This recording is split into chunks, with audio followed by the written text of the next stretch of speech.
NASA's flagship James Webb Space Telescope has captured the first ever images of auroral activity on Neptune, revealing new insights after years of tantalizing hints. 미국 항공우주국 나사의 기술력이 집약된 제임스 웹 우주 망원경이 처음으로 해왕성에서 오로라 현상을 포착했습니다. 그동안 해왕성의 오로라 신호는 있었으나 이를 실제 이미지로 담아낸 것은 이번이 처음입니다. 여기서 그 auroral activity라고 한 게 그 오로라 현상, 오로라 활동 이런 뜻일 텐데요. Tell us more. Yeah, of course, on Earth, the famous Aurora Borealis happens in sort of in the Scandinavian region in Northern Europe, right? Yeah. But it happens on other planets as well. It's when energetic particles from solar winds excite atoms in the upper atmosphere and it causes it to glow. And so astronomers from not just NASA, but the European Space Agency and the Canadian Space Agency were able to observe this aurora phenomenon on Neptune for the very first time because it's something that scientists, I think, knew of, but they just never had the evidence of, and it was the first time this happened. And did you know that the light or the color of the aurora depends on the particular type of atom that's being excited in the atmosphere? It's not all green then. It's not all green. Oh, yeah. interesting. 자, 그러면은 표현을 좀 보겠습니다. Flagship. Yeah, if something's the flagship of something, it's probably the most important or the most popular thing that was produced by a certain organization, maybe. So for NASA, they may have many telescopes, but their flagship or their most important or most famous one is this James Webb Telescope.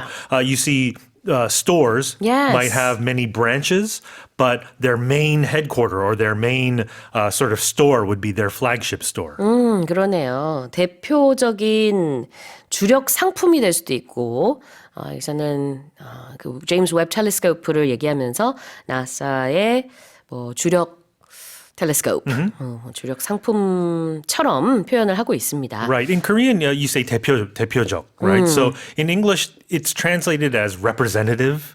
Yeah. But oftentimes, I think it's not the same meaning all the time in English. So I think flagship's always a good sort of substitute to use. 그러네요. 자, 그 다음에 tantalizing hints. Yeah, if something's tantalizing, you want something, it's reachable, it's within your grasp, but it's almost teasing and tormenting you with the sight of this promise of something that's unobtainable. Yeah, exactly. 자, 그러니까 궁금하게 만드는 겁니다. 좀 애타게 하는 거. Yeah. 그런 게 tantalizing이에요. 근데 뭐가 tantalizing이냐면은 tantalizing hints. 그런 오로라가 있을 것이다 라는 여러 사인. 그런 게 그동안 과학자들로 하여금 굉장히 궁금하게 했죠. 오로라가 있는 것 같은데 정말 이런저런 우리가 그 힌트 아니면 사인을 받았는데 실제로 포착을 한 적은 없어가지고 이번이 처음이 되겠습니다. Yeah, so it could be something like a scent, like you smell the coffee, and that tantalizing aroma. You want it, but you just can't have it. 그래서 굉장히 갖고 싶게 만드는 그런 의미가 있습니다. 자, 다시 한번 제가 읽어볼게요. NASA's flagship James Webb Space Telescope has captured the first ever images of auroral activity on Neptune, revealing new insights after years of tantalizing hints. Let's move on to the next headline. A flight departing from Paris to the Caribbean was forced to make a U-turn after a passenger lost their phone, sparking safety concerns over the potential hazard of the device's lithium-ion battery. 프랑스 파리를 출발해 카리브해로 가던 비행기에서 한 승객이 휴대전화를 분실하면서 해당 항공기가 부득이 회항하는 사태가 벌어졌습니다. 이번 회항은 휴대전화 속 리튬이온 배터리의 잠재적 폭발 위험에 따른 안전 조치인 것으로 알려졌습니다. Yeah, so this plane carrying 375 passengers was about 1 hour into its 9-hour journey when this passenger said they couldn't find their phone. I see. I'm assuming it fell in between the seats. And so what the crew had decided was they had to turn around and go back to where they departed from when maintenance teams were finally able to recover it. Yeah. And then they departed again. So the flight departed about 20 minutes later to Guadeloupe, where it was originally heading. But of course, here in Korea, we're very familiar with the dangers of these gadgets and batteries and phones, because lithium-ion batteries are known to explode if they're sort of provoked in a way. And I don't know if you've been on a plane recently, but I think people are a little more on edge. Airline companies are. So they're very strict about what you're carrying on to a flight. So if you have a battery, they make sure that it's in a pouch or the opening, the ports are covered with tape. Right. Well, that makes sense, of course, because there are many safety concerns. Yes, a safety concern would be a situation or a condition that's a potential hazard or a risk to harm or injury or damage. 안전상의 우려, safety concerns. And you might even call it a safety hazard. Yeah. What's a hazard? A hazard would be, like I said, a danger or a risk or a threat. 그래요. 위험 요소, 위험 이런 것들을 hazard라고 합니다. 자, 그럼 다시 한번 읽어볼게요. A flight departing from Paris to the Caribbean was forced to make a U-turn after a passenger lost their phone, sparking safety concerns over the potential hazard of the device's lithium-ion battery. Now let's move on to the final headline. A health expert has suggested that a 1-minute grip test measuring the force with which someone can squeeze an object may be a better predictor of longevity than other markers such as cholesterol levels. 미국의 한 건강 전문가가 물체를 쥐는 힘을 측정하는 악력 테스트를 1분 동안 실시한 결과가 콜레스테롤 수치와 같은 다른 지표보다 기대 수명을 더 잘 예측할 수 있다는 주장을 내놨습니다. There's been a lot of law talk about, how this grip test can measure your longevity. So I've actually not, it's not the first time I've heard this, basically, is what I'm saying.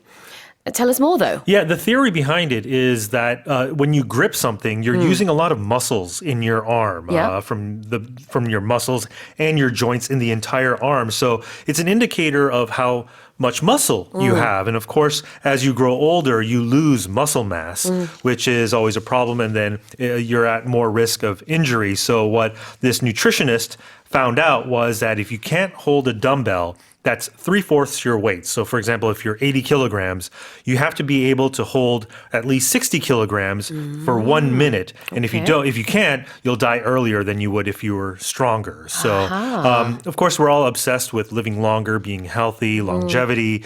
And we use things like blood pressure, cholesterol levels, things like diabetes. But there are other predictors that scientists can use according to this study. And another one, if you're interested, is a balance test, where you can test how long you can stand on one leg. And if you can do it for 10 seconds, that means if you can't do it for 10 seconds, that means you're at a higher risk of dying within 10 years, because balance measures how your brain and body function together. So two things that you might want to check out when you're at home. And they're quite easy to do. Yeah, you can do it right now if you wanted to. 그러네요. 이 밸런싱 테스트뿐만 아니라 좀 전에 얘기했던 그 악력 테스트, 영어로는 grip test라고 하는데 you're basically squeezing something with your hand, your fist. Exactly. So when you squeeze something, you're firmly sort of pressing it, usually with your fingers or your hands. They say when you meet someone, in the West at least, it's good etiquette to have a good firm squeeze when you handshake, when you shake someone's hand, because it's a sign of being strong, I suppose. 서양에서는 확실히 그래요. 악수를 할 때 꽤나 단단하게 힘을 꽤 주고 악수를 하는 게 그게 굉장히 좋은 첫인상을 줍니다.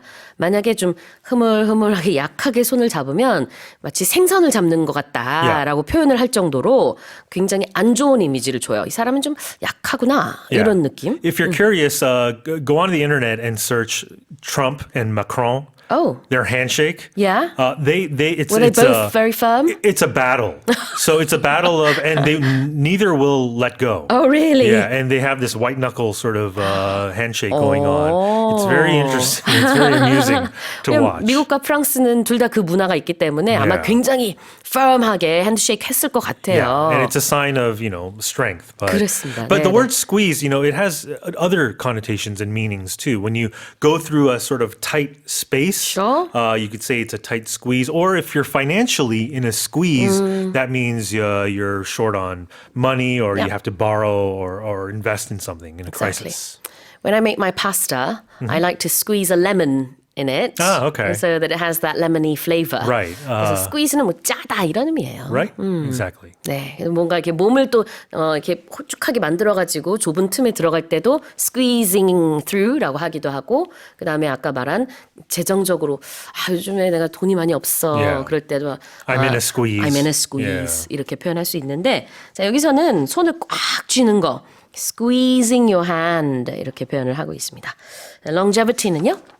Oh, longevity, of course. It means long life or existence. Yep. Durability, endurance Yes. is also a part of longevity. 네, 장수, 수명, longevity라고 합니다. 다시 한번 읽어볼게요. A health expert has suggested that a 1-minute grip test measuring the force with which someone can squeeze an object may be a better predictor of longevity than other markers, such as cholesterol levels. Well, that's it for the headlines with Shane.